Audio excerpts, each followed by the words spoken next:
மரணுமாயிருக்க நான் அடைக்கலம் புகுந்திடுவே. என் கோட்டையும் மரணுமாயிருக்க நான் அடைக்கலம் புகுந்திடுவே. நான் பயப்படும் நாளினிலே கர்த்தரை நம்பிடுவே.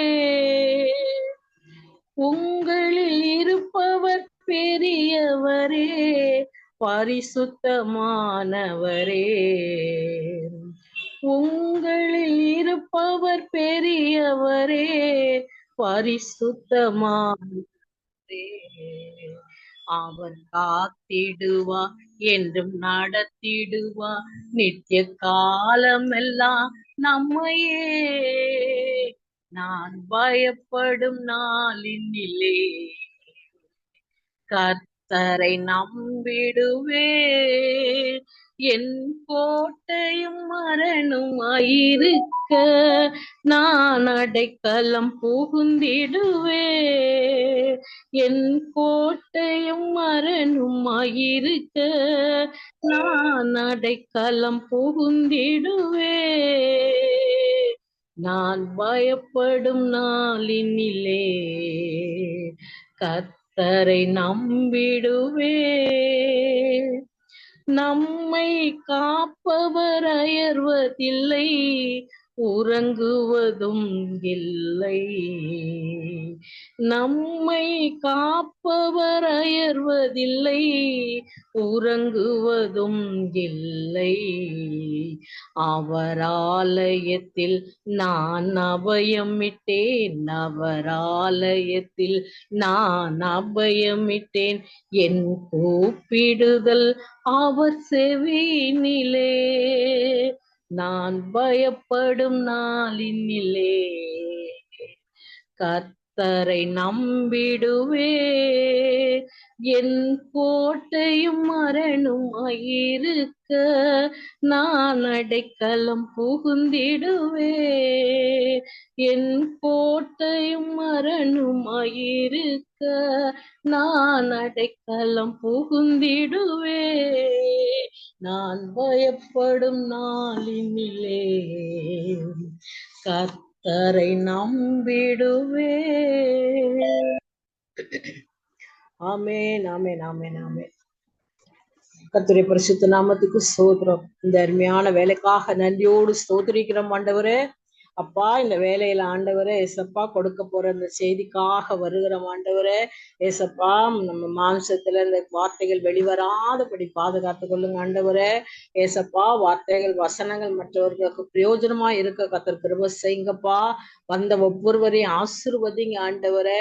ஏசப்பா, இந்த தடை இல்லாதபடி இந்த ஒளிபரப்பு 6 மணி நேரம் ஆண்டவரே கிடைக்க கர்த்தர் நீங்க உதவி செய்யுங்க. எந்த தடங்கள் இல்லாதபடி பாதுகாத்து கொள்ளுங்க, வழி நடத்துங்க, ஆசீர்வதிங்க, பலப்படுத்துங்க, காத்துக்கொள்ளுங்க, கிருபைக்குள்ளாக மூடிக்கொள்ளுங்க. இயேசு கிறிஸ்துவின் வல்லமையுள்ள நாமத்தில் ஜெபிக்கிறேன், ஜீவனுள்ள நல்ல பிதா. ஆமென், ஆமென், ஆமென்.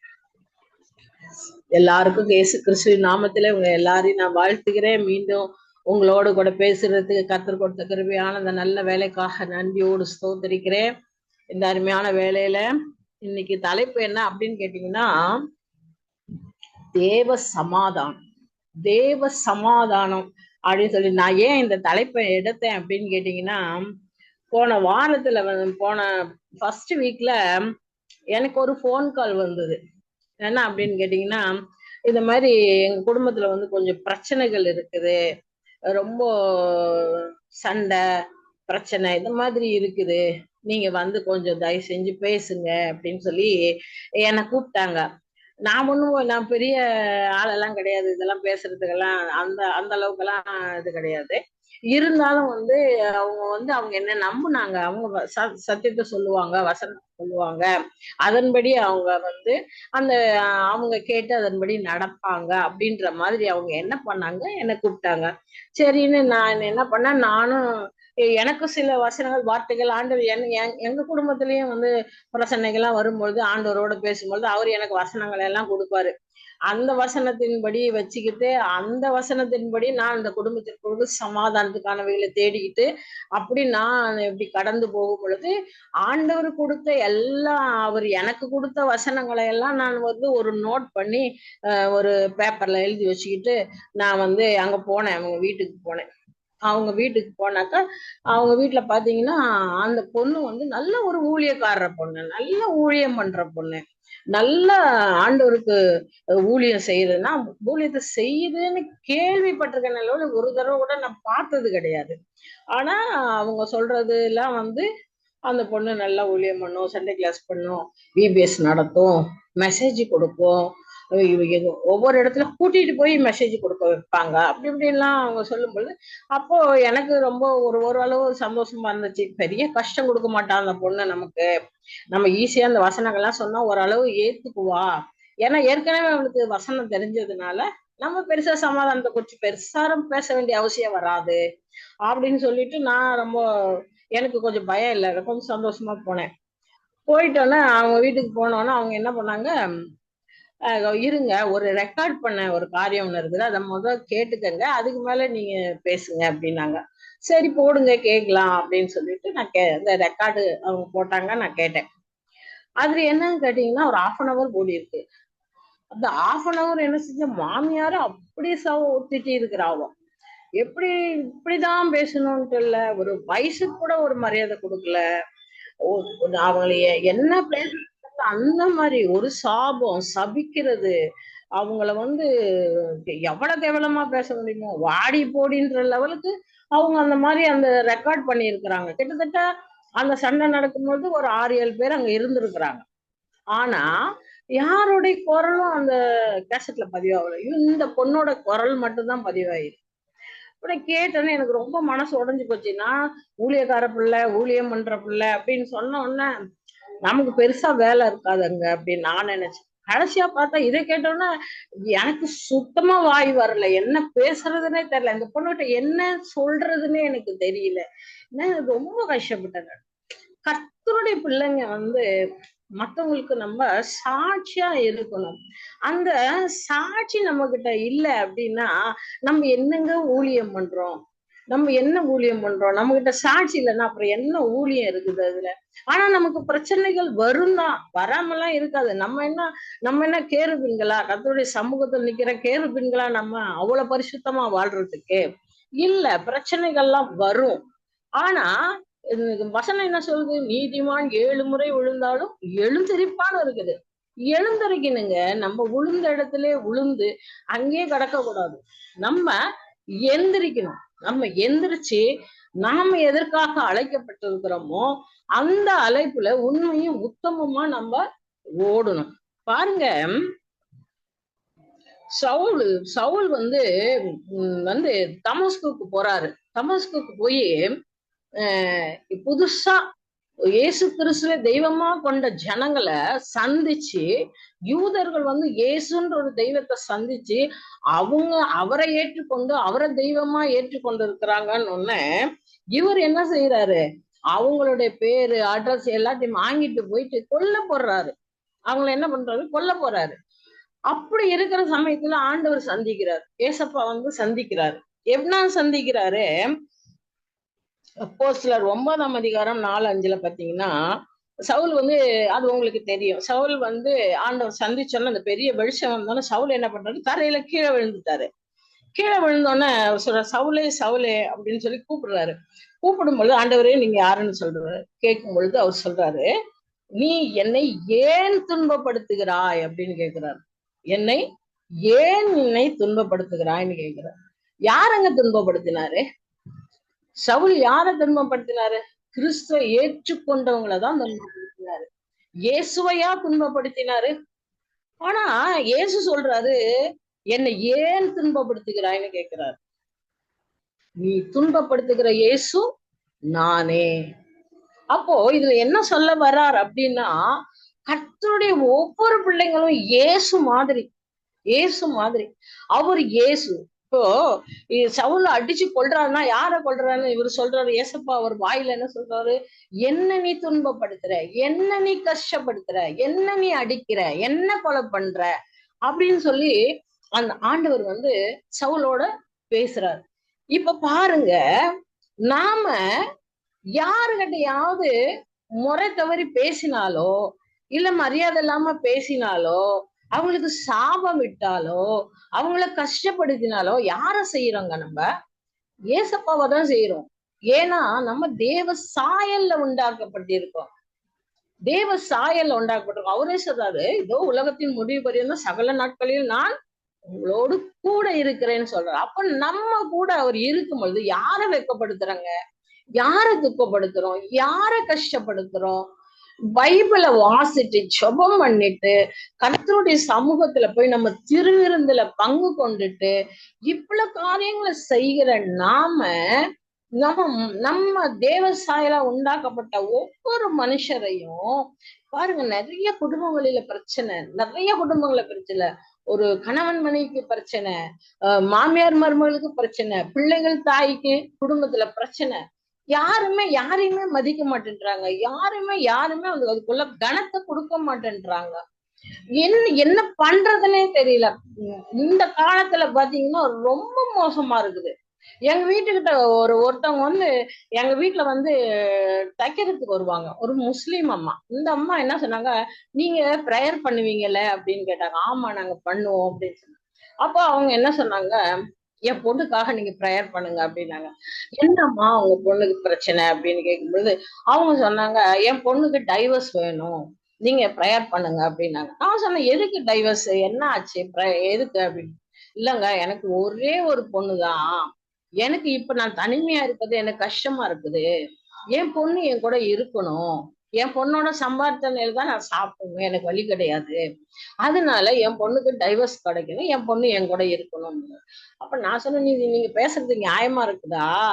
நீங்க கல்யாணத்துக்கு முன்னாடியே நீங்க சொல்லி இருக்கணும், அந்த பையன் என் கூட இருக்கணும், நான் தனியா இருக்கிறேன், எனக்கு ஒரே ஒரு பொண்ணுதான், நீ நம்ம ஃபேமிலியா இருப்போம் அப்படின்னு நீ ஃபர்ஸ்டே பேசியிருந்து கல்யாணம் பண்ணணும். இல்லையா இப்பயாவது பேசுங்க அந்த பையனோட, அப்பா நான் தனியா இருக்கிறேன்னு சொல்லி நீங்க பேசுங்க. அவன் இல்லம்மா என்ன அதெல்லாம் ஒண்ணும் வேணாம், நீ அதெல்லாம் ஒண்ணும் பேசாதீங்க, என் பொண்ணுக்கு டைவர்ஸ் கிடைக்கணும், அது மட்டும் ப்ரேயர் பண்ணுங்க அப்படின்னு என்கிட்ட சொல்றாங்க. இப்ப பாருங்க, ஒரு வாழ்ற பிள்ளைய தாய் இருந்து கெடுக்குறாங்க. அந்த கணவன் மனைவிக்குள்ள சமாதானத்தை கெடுக்குறாங்க. கணவன் மனைவிக்குள்ள சமாதானம் போச்சு. அந்த பொண்ணு திருப்பி அப்புறமேட்டுக்கு ஒரு 2 மாசம் கழிச்சு பாக்குறான், அந்த அம்மா கூட தான் அந்த பொண்ணு இருக்கிறான்.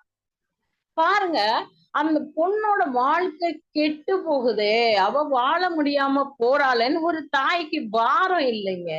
தாய்க்கு பாரம் இல்ல. அவ அவ எப்படி இருந்தாலும் பரவாயில்ல, நம்ம கூட இருக்கணும், நமக்கு 3 வேளை சாப்பாடு வேணும், நம்மள பாத்துக்கிறதுக்கு ஆள் வேணும் அப்படின்னு சொல்லிட்டு அவளோட வாழ்க்கையை எடுத்துட்டு இருக்கிறாங்க. இந்த காலத்துல மனிதாபிமானம்ன்றதே இல்லாம இருக்குது. ஆண்டவர் சொல்றாரு இன்னொரு இடத்துல பாருங்க, நீதிமொழியில சொல்றாரு, ஏழைக்கு இறங்கி கொடுக்கிறவன் கடன் கொடுக்கிறவன் கர்த்தர் அவனுக்கு கொடுக்கறத கர்த்தர் திரும்ப கொடுப்பாராம். நம்ம யாருக்குங்க கடன் கொடுக்குறோம்? ஏழைக்கு கொடுக்குறோம். ஆனா ஆண்டவர் சொல்றாரு, நான் திருப்பி தருவேன்றாரு. அப்ப இந்த கொடுத்த கடன் யாருக்கு? ஒரு ஏழைய பார்க்கும்போது ஒரு இயேசுவா பாக்குறாரு. நான் அங்க வாங்குறேன், அந்த ஏழைக்கு நீ இறங்கும் பொழுது அந்த இடத்துல நான் இருக்கிறேன் அப்படின்றாரு. அதே போல பாருங்க, இந்த மத்தேயுல எல்லாம் பாத்தீங்கன்னா சொல்ல, நான் பசியா இருந்தேன் அப்படின்றாரு. நான் பசியா இருந்தேன், நீங்க எனக்கு போஜனம் கொடுத்தீங்க அப்படின்னு. எப்ப ஆண்டவரை நீங்க பசியா வந்தீங்க, எப்ப வந்தீங்க அப்படின்னு கேக்குறாங்க. அப்போ அதுக்கு ஆண்டவர் என்ன சொல்றாருன்னு கேட்டீங்கன்னா, நான் தான் அப்படின்னு சொல்றாரு. நான் பசியா இருந்தேன், நீங்க எனக்கு போஜனம் கொடுத்தீங்க. ஏழைக்கு கொடுக்கறவங்களுக்கு, பசியா வரவங்களுக்கு கொடுக்கறவங்களுக்கு, தாகமா இருக்கிறவங்களுக்கு கொடுக்கறவங்களுக்கு, யாருக்கு கொடுக்கறோம்னா இயேசுவுக்கு கொடுக்குறோம். அவர் அததான் சொல்றாரு. மத்தேயு 25, 35, 36 அததான் சொல்றாரு. ஆனா நம்ம மனுஷால எவ்வளவு கேவலமா பேசிடுறோம். எவ்வளவு அந்த மாமியார வாடி போடின்ற லெவலுக்கு பேசிட்டு இருக்கிறாங்க. வாடி போடின்ற நான் எனக்கு சொல்ல வாயே வரல. அவங்க சொன்ன வார்த்தைகள்லாம் அந்த கேசட்ல கேட்ட அந்த வார்த்தைகள் எல்லாம் சொல்றதுக்கு வார்த்தையே இல்லை. இந்த மாதிரி அநியாயங்களும் அக்கிரமங்களும் பைபிளை எடுத்து வாசிக்கிற நாம அநேகருக்கு சாட்சியா இருக்கணும். ஆனா நமக்கு சாட்சி இல்லை. இன்னும் என்னன்னு கேட்டீங்கன்னா, நம்ம வீட்டை பத்தியே ஊரு ஃபுல்லா போய் சொல்றது, தேவையில்லாத காரியங்களை போய் நம்ம சொல்றது. நம்ம தேவையில்லாத காரியங்களை சொல்லும் பொழுது மத்தவங்களுக்கு எப்படி சாட்சியா இருக்கும்? இவங்க கிட்ட போய் நம்ம எதுக்கு ஜெபம் பண்ணணும்? அவங்க வீட்டிலேயே இவ்வளவு பிரச்சனை இருக்குது, இல்லாதத போய் சொல்லி இந்த மாதிரி கர்த்தருடைய பிள்ளைங்க வீட்டிலேயே இது நிறைய நடக்குதுங்க. இது நிறைய நடக்குது. கர்த்தருடைய பிள்ளைங்க வீட்டிலேயே சமாதானம் கிடையாது. தேவ சமாதானம் கிடையவே கிடையாது. ஒருத்தரை பொறுத்துக்கிறதே இல்லை, ஒருத்தரை ஏற்றுக்கொள்றதே இல்லை. ஒருத்தர் வந்து நமக்கு நம்ம செய்யற காரியங்கள் மற்றவங்களுக்கு தெரியக்கூடாது, நாம அனுபவிக்கிற காரியங்களை அவங்க அனுபவிக்க கூடாது. நிறைய பொய் பேசுறாங்க. நிறைய வந்து வாழ்க்கையில வந்து திருவிருந்து எடுக்கிறதுக்கே நமக்கு தகுதியே இல்லாம போகுதுங்க. அந்த திருவிருந்துல போய் கையை நீட்டி எப்படி நம்ம வாங்குறது அப்படின்றதுலே அந்த ஒரு இதே இல்ல. ஆண்டவர் என்ன சொல்றாரு, சகோதரன் இடத்துல பகையா இருந்தா நீ முதல்ல போய் சமாதானம் பண்ணிட்டு வா அப்படின்னு சொல்றாரு. நீ ஆர்சியில கூட பாத்தீங்கன்னா பூசை நடந்துகிட்டு இருக்கும்பொழுது நடுவுல சமாதானம் சொல்லுவாரு. ஃபாதர் வந்து சமாதானம் சொல்லுவாரு. அப்ப அங்க இருக்கிறவங்க எல்லாம் சமாதானம் பண்ணுவாங்க. சமாதானம் பண்ணிட்டுதான் திருவிருந்து அடுத்தது கொடுப்பாங்க. ஆனா பெண்டிகோஸ்ட்ல வந்து சமாதானம்ன்றதே வந்து சர்ச்சுலயே பிரச்சனைகள். பாருங்க, இந்த பொண்ணை நான் சொல்ற பொண்ணு ஊழியக்கார பொண்ணு, ஊழியத்துல இருக்கிற பொண்ணு. எனக்கு ரொம்ப மனசு உடைஞ்சு போச்சு. எனக்கு அந்த உடைஞ்சு போன அந்த நேரத்துல இந்த வசனங்கள் எல்லாம் எனக்கு வந்தது. எனக்கு இந்த வசனங்கள்லாம் அந்த பொண்ணுகிட்ட நான் ஒண்ணுமே பேசல, வசனத்தையே பேசல, ஒண்ணுமே பேசல. நான் பேசாது வந்துட்டேன், இந்த பொண்ணுகிட்ட பேசி பிரயோஜனம் இல்லைன்ட்டு. அப்புறமேட்டு என் மனசுல இந்த வசனங்கள்லாம் வந்ததுனால அதை நான் எழுதி வச்சுட்டேன். நான் எழுதி வச்சுட்டு இதை நம்ம வந்து சொல்லணும் அப்படின்னு சொல்லிட்டு எங்க வீட்டுல கூடங்க எனக்கு 2 பையனுங்க இருக்கானுங்க. எனக்கு நான் கிரவுண்ட் ஃப்ளோர்ல இருக்கேன், ஃபர்ஸ்ட் ஃப்ளோர் செகண்ட் ஃப்ளோர்ல 2 பசங்க இருக்கிறாங்க. இன்ன வரைக்கும் நான் வந்து பசங்கள்கிட்ட போயிட்டு 1 மணி நேரம் கூட நான் போய் உட்காந்து பேசினதே கிடையாதுங்க. இன்ன வரைக்கும் எங்க வீடு கட்டி 33 வருஷம் ஆகுது. 33 வருஷத்துல இந்நாள் வரைக்கும் என் பிள்ளைங்க வீட்டுல போய் நான் போய் உட்கார்ந்தது கிடையாது, பேசினது கிடையாது. நான் இத்தனை கீழே தான் நான் இருக்கிறேன். என் பிள்ளைங்க மாடி படிக்கட்டு ஏறி போடும்போது என் வாசலை தாண்டிதான் போகணும். என் பிள்ளைங்களா உள்ள வந்தாதான் நான் பேசுவேன். என் பிள்ளைங்க உள்ளனா நான் ஒண்ணுமே பேச மாட்டேன் நானு. ஆனா பாருங்க, நிறைய குடும்பங்களை தாய் தகப்பன்மாரே வந்து கெடுத்து விட்டுறாங்க அந்த பிள்ளைங்களை. என்ன செய்யறாங்க? அம்மாவுடைய சப்போர்ட் இருக்குது, பெண்களுக்கு வந்து அம்மாவுடைய சப்போர்ட் இருக்குது. அம்மாவுடைய சப்போர்ட் இருக்கும் பொழுது என்ன ஆகுது, கணவனுக்கு வந்து மரியாதை கொடுக்க மாட்டேன்றாங்க. மரியாதை கொடுக்காம அந்த வீட்டை அலக்களிக்கிறாங்க. தயவு செய்து கணவன் மனைவி அப்படின்னு சொன்னா வசனம் என்ன சொல்றது, அதுக்கு கீழ்ப்படிங்க. புருஷன் வந்து என்ன செய்யணும், மனைவி மேல அன்பு கூறணும்னு சொல்லப்பட்டிருக்கு. அதை கரெக்டா கடைபிடிங்க. அதே போல மனைவிமார்கள் எல்லா விஷயத்திலும் புருஷனுக்கு கீழ்ப்படியுங்கன்னு சொல்லிருக்கு. அந்த கீழ்ப்படிதல் நமக்கு இருக்குதான்னு பாத்துங்க. கல்யாணம் பண்ணி கொடுத்தோம், நான் அம்மா சொல்றதான் கேட்பேன் அப்படின்னு சொன்னா அந்த குடும்பத்துல எப்படிங்க சமாதானம் இருக்கும்? இந்த குடும்பம் அழிஞ்சு போனதுக்கு காரணமே அதுதான். அவ்வளோ ஒரு கஷ்டம். அவங்க சொல்லித்தர இந்த பொண்ணு அந்த வாழ வந்த வீட்டுல பிரச்சனை பண்ணா எப்படி வாழ முடியும்? எப்படி வாழவே முடியாது அவங்களால. ரொம்ப கஷ்டம். அதே போல பாருங்க, ஆண்டவர் நம்ம ஒவ்வொரு வார்த்தைகள் சொல்றாரு பாருங்க.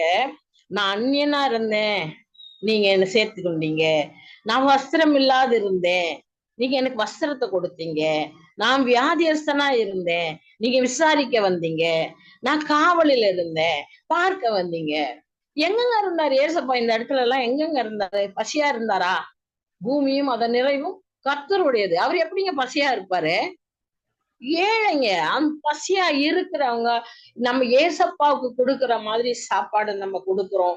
ஏசப்பாவை நினைச்சு நம்ம தண்ணி கொடுக்குறோம். அது அவருக்கு அதுக்கான பலனை நம்ம வந்து அனுபவிப்போங்க. நம்ம செய்கிற ஒவ்வொரு காரியம் இயேசுவுக்கு செய்யறோம் அப்படின்னு சொல்லி நம்ம செய்யும் பொழுது அதனுடைய பிரதிபலனை நம்ம அனுபவிப்போம். அதே போல சேம் டைம் அதே மாதிரி நம்ம என்ன மரியாதை குறைவா நம்ம மற்றவங்களை நினைக்கிறோம், தரை குறைவா நினைக்கிறோம், மரியாதை இல்லாம பேசுறோம், இதெல்லாம் பண்ணா அதுக்கான பலனும் நமக்கு வருங்க. ஆனா நம்ம கர்த்தருடைய பிள்ளைங்க, இதுக்காக நம்ம அழைக்கப்படலைங்க. நம்ம நரகத்துக்கு போறதுக்கோ, கர்த்தருடைய பனிஷ்மெண்ட்டை வாங்கிக்கிறதுக்கோ, அக்கினி இரையாவறதுக்கோ நம்ம அழைக்கப்படலைங்க. நம்மளுடைய அழைப்பு வந்து கர்த்தருடைய சமூகத்துல நம்ம வந்து நிக்கணுங்க. அவருடைய வார்த்தைக்கு வசனங்களுக்கு கீழ்ப்படியணும். வசனம் சொல்லுது, ஏசாயாவுல சொல்லப்பட்டிருக்குது, என்னுடைய என்னுடைய கற்பனைகளை கவனித்தாயானால் நலமா இருக்கும். அப்பொழுது உன்னுடைய சமாதானம் நதியை போல இருக்கும் அப்படின்னு சொல்றாரு. இந்த கற்பனைகளை கடைபிடித்து நம்ம நடந்தோம் அப்படின்னு சொன்னீங்கன்னா, நம்ம கண்டிப்பா அந்த சமாதானத்துக்குள்ள நம்ம வந்து பிரவேசிப்போம். இன்றைக்கு வந்து ஒவ்வொரு குடும்பங்களில இருக்கிற பிரச்சனைக்கு காரணம் என்னன்னு கேட்டீங்கன்னா, வசனத்துக்கு கீழ்ப்படிய மாட்டாங்க. மத்தவங்களுக்கு சொல்லும் பொழுது வசனத்தை சொல்லுவாங்க. அவங்க லைஃப்லன்னு வரும்போது அந்த வசனத்தை வந்து அது இல்ல, இது இப்படி கூட செய்யலாம், இப்படி கூட பண்ணலாம், இப்படி போய் கூட பண்ணலாம்னு இப்படி எல்லாம் பேசுவாங்க. நம்ம அப்படி கிடையாது. நம்ம வார்த்தைக்கு வசனத்துக்கு கீழ்ப்படியணுங்க. ஒவ்வொரு நாளும் ஒவ்வொரு குடும்பத்தில் தேவ சமாதானம் இல்லாம எத்தனை குடும்பங்க பிரச்சனைகள் மத்தியில ஓடுது. எங்க வீட்டுக்கிட்ட ஒருத்தவங்க இப்படிதான் உடம்பு சரியில்லாம இருக்கிறாங்க. 3 மகனுங்க, 3 மருமகளுங்க. அந்த 3 பேரும் கர்த்தருடைய பிள்ளை, எல்லாம் கர்த்தருடைய பிள்ளைங்க, எல்லாம் சர்ச்சுக்கு போறவங்க. அந்த அம்மாவை இந்த கடைசி நாட்கள்ல யாருமே கவனிக்க மாட்டேன்றாங்க. நீ பாரு, நீ பாரு, நீ பாரு, நீ பாருன்னு சொல்லி அந்த அம்மா படுத்த படுக்கையா இருக்காங்க. அவங்களால நடக்க கூட முடியாது. டெய்லி அழுகுறாங்க, ஆண்டவரே என்னை எடுத்துக்கங்க, என்னை எடுத்துக்கங்க, என்னை எடுத்துக்கங்கன்னு சொல்லி அவங்க அழுகுறாங்க. ஆனா எல்லாரும் ஆலயத்துக்கு போறாங்க. ஞாயிற்றுக்கிழமை ஆலயத்துக்கு போறாங்க, திருவிருந்து வாங்குறாங்க, எல்லா காரியங்களும் நடக்குது.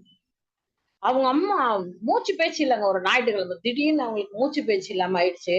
ஒரு ஃபேமிலி கூட கீழே இறங்கி வரலங்க. எல்லாம் சர்ச்சு முடிச்சுட்டு ஞாயிற்றுக்கிழமை அதே ஞாயிற்றுக்கிழமை அவங்கவுங்க சமையல் பண்ணி சாப்பிட்டுட்டு பொறுமையா இறங்கி வராங்க அவங்கள ஆஸ்பத்திரிக்கு கூட்டிட்டு போறது. அப்புறம் சமையல் பண்ணி சாப்பிட்டு முடிச்சு கீழே இறங்கி வந்து அதுக்கப்புறமேட்டு 108க்கு போன் பண்றாங்க. பாருங்க, அந்த மாதிரி கர்த்தருடைய பிள்ளைங்களுடைய இருதயம் கடினமா இருக்குதுங்க. இது யாரை அசட்டை பண்ணுகிறோம்? நம்ம ஏசப்பாவை அசட்டை பண்ணுறோம்.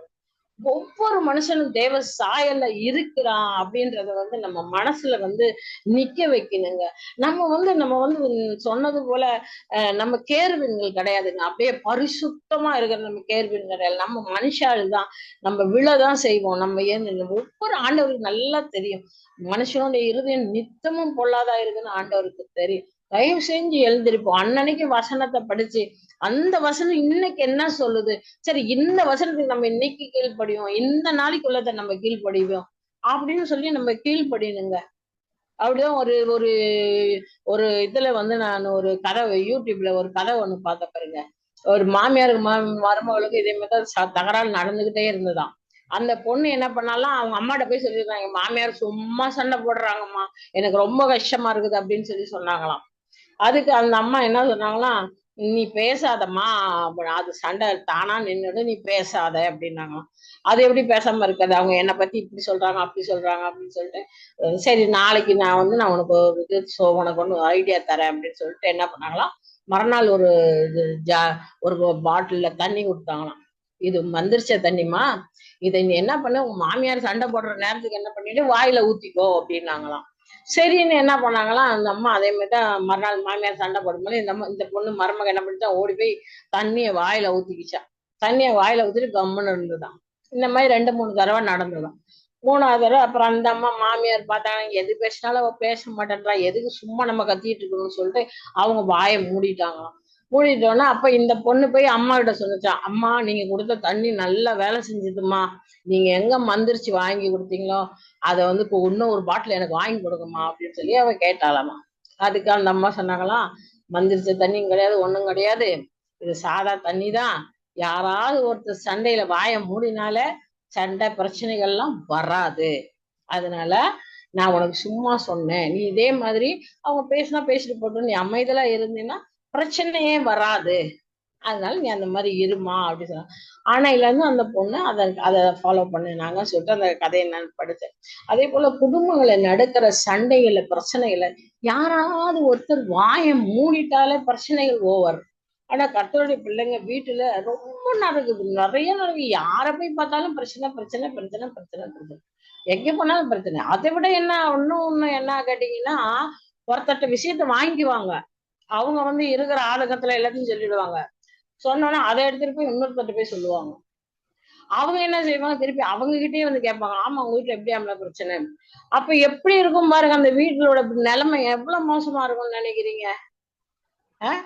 இந்த மாதிரிதான் கர்த்தருடைய பிள்ளைங்க வீட்டுல இருக்குதுங்க. நம்ம நம்ம வந்து தயவு செஞ்சு கர்த்தருடைய பிள்ளைங்க நாம கர்த்தருடைய வார்த்தைக்கு வசனங்களுக்கு கீழ்ப்படிஞ்சு ஒவ்வொரு நாளும் வசனத்தை வாசிச்சு அதுக்கு கீழ்ப்படிஞ்சு நம்ம நடந்தாலே ஒவ்வொரு நாளும் சுத்திகரிக்கப்படுவோங்க. நம்ம ஒவ்வொரு நாளும் சுத்திகரிக்கப்படுவோம். எனக்கு உண்மையிலுமே எங்க வீட்டுலயும் 2 மருமகள் இருக்கிறாங்க.